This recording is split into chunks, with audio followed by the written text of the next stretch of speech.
የአሜሪካ እስራኤል ኢራን ጦርነት ከተጀመረ ዛሬ 11 ቀናት ተቆጥረዋል። ጦርነቱ በነዳጅ ዋጋና ስርጭት ላይም ከፍ ያለ ተጽዕኖ እየፈጠረ ይገኛል።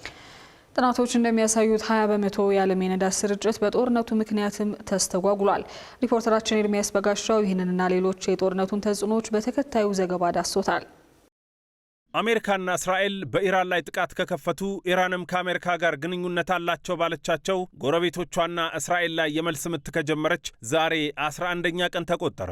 በየዕለቱ ከ800 ሚሊዮን ዶላር እስከ 2 ቢሊዮን ዶላር እያስወጣ እንደሆነ በተነገረለት በዚህ ውድ ጦርነት እስካሁን በኢራን ከ1200 በላይ ሰዎች ተገድለዋል። ከ10,000 ሰዎች በላይ ደግሞ ጉዳት ደርሶባቸዋል። ሰብአዊ ጉዳቱ ግን በኢራን ብቻ የተወሰነ አይደለም። በእስራኤል 2 ወታደሮችና 11 የድንገተኛ አደጋ ሰራተኞች በድምሩ 13 ሰዎች፣ 7 የአሜሪካ ወታደሮች እንዲሁም በሊባኖስ 486 ሰዎች፣ በባህረ ሰላጤው ሀገራት ደግሞ በድምሩ 23 ሰዎች እስካሁን ሕይወታቸውን አጥተዋል።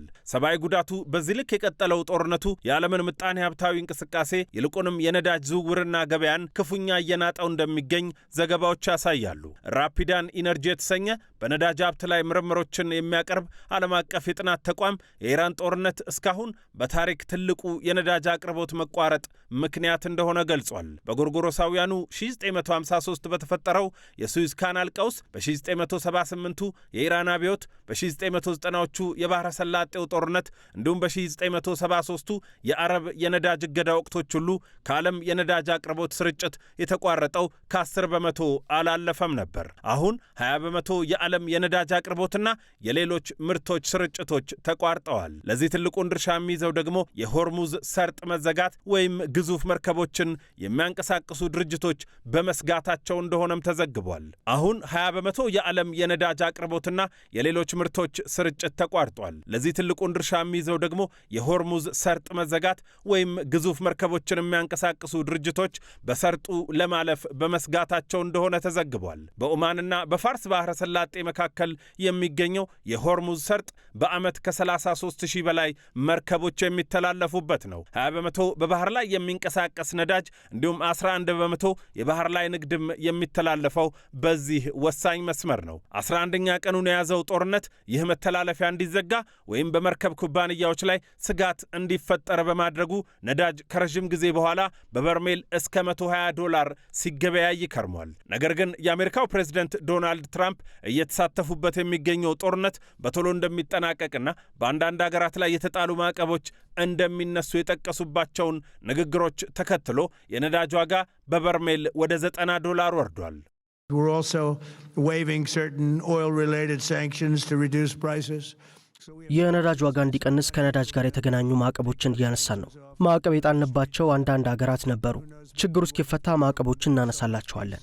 ጊዜው ሲደርስና አስፈላጊ ከሆነ ደግሞ የአሜሪካ ባህር ኃይልና አጋሮቹ በሰርጡ የሚተላለፉ መርከቦች የሚያጅቡ ይሆናል።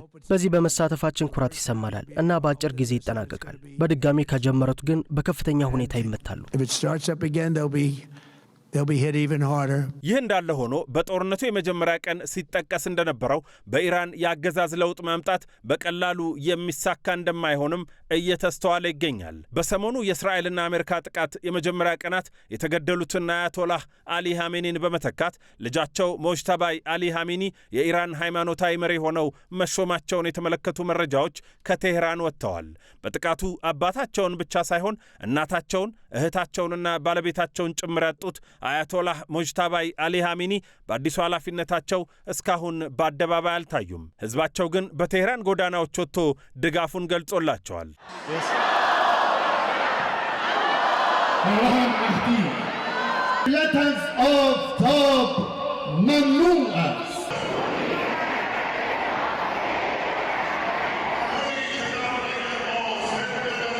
የአገሪቱ የውጭ ጉዳይ ሚኒስትር አባስ አራጋቺ ከአሜሪካው ፒቢኤስ ቴሌቪዥን ጋር በነበራቸው ቆይታ የሞጅተባይ አሊ ሐሜኒ ሹመት የስርዓቱን ቀጣይነት የሚያሳይ እንደሆነ ተናግረዋል። ከዚህ በተጨማሪም የዓለም የነዳጅ ዋጋ መጨመር የእኛ ጥፋት አይደለም፣ የሆርሙዝ ሰርጥንም አልዘጋንም ብለዋል። ይህ የእኛ ጥፋት አይደለም። ይህ የእኛ ዕቅድ አይደለም። የነዳጅ ምርትና ስርጭት የተስተጓጎለው በእኛ ምክንያት አይደለም። አሜሪካና እስራኤል በፈጸሙብን ጥቃት ነው። በሙሉ ቀጠናው የደህንነት ስጋት እንዲኖርበት አድርገዋል። ለዚያ ነው መርከቦች በሆርሙዝ ሰርጥ ለመተላለፍ የሰጉት።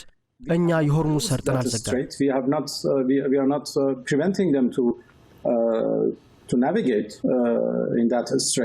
የሆነ ሆኖ ጦርነቱ ዛሬም እንደቀጠለ ነው። እስራኤል ጥቃት መፈጸሟን ቀጥላለች። ኢራን ለተራዘመ ጦርነትም ቢሆን ዝግጁ መሆኗን ባለስልጣናቷ እየገለጹ ይገኛሉ። የአሜሪካ መከላከያ ሚኒስትር ዛሬ ከሰዓት በሰጠው መግለጫም የዛሬው ጥቃት ከስካሁኑ የከፋ እንደሚሆን ገልጿል። ይህ ጦርነት እንደ ማንኛውም ጦርነት በተኩስ አቁም እንደሚጠናቀቅ መገመት ከባድ አይደለም። ችግሩ ሲጠናቀቅ ከዋናዎቹ ተዋናዮች ባሻገር በርካታ የዓለም ሀገራትን ዋጋ አስከፍሎ መሆኑ ነው።